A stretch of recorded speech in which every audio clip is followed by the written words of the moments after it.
Jusqu'à présent, nous avons examiné les dérivées de fonctions linéaires simples et nous avons fait quelques dérivées de polynômes simples. Eh bien, que se passe-t-il si nous voulons dériver une fonction rationnelle ou, par exemple, la somme d'une fonction? Eh bien, pour cela, nous devons connaître quelques règles. Eh bien, la première règle que nous allons expliquer concerne la dérivée de la somme d'une fonction. Cela signifie, si nous avons, disons, f plus g comme fonction et que nous voulons ensuite faire la dérivée, nous pouvons alors faire une sorte de parenthèse miroir. Non? Quand nous avons un tel cas, il s'agit de dériver d'abord la fonction f, puis la fonction g.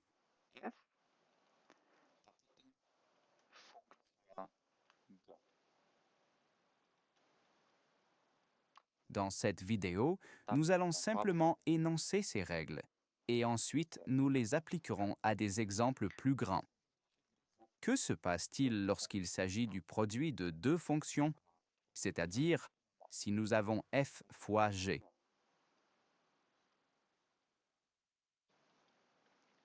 Et nous aimerions ensuite faire la dérivée, n'est-ce pas?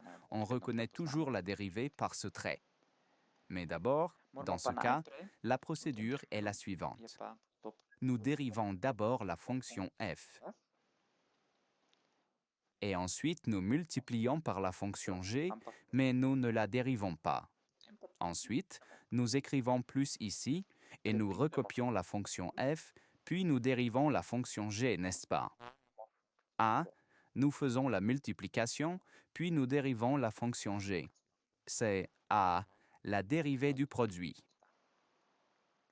Non, que se passe-t-il si nous avons un quotient, c'est-à-dire si nous avons une division? Si nous avons ainsi, c'est-à-dire f divisé par g, mais nous aimerions dériver cela. Si nous avons un tel exemple, alors le processus est un peu plus long. Ensuite, nous dérivons d'abord la fonction f, puis nous recopions ou multiplions par la fonction g, sans la dériver.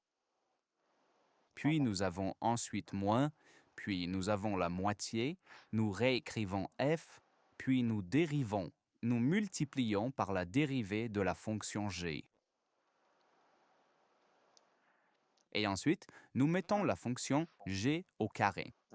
Donc, notez ces trois règles quelque part, parce qu'au début, vous devrez vraiment regarder ces règles jusqu'à ce que vous les appreniez par cœur.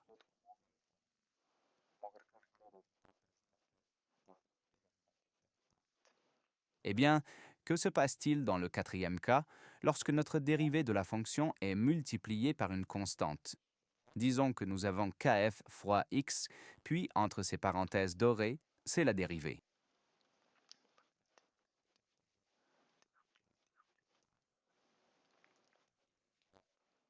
Non, quand nous avons une telle situation, nous réécrivons simplement k et dérivons la fonction f.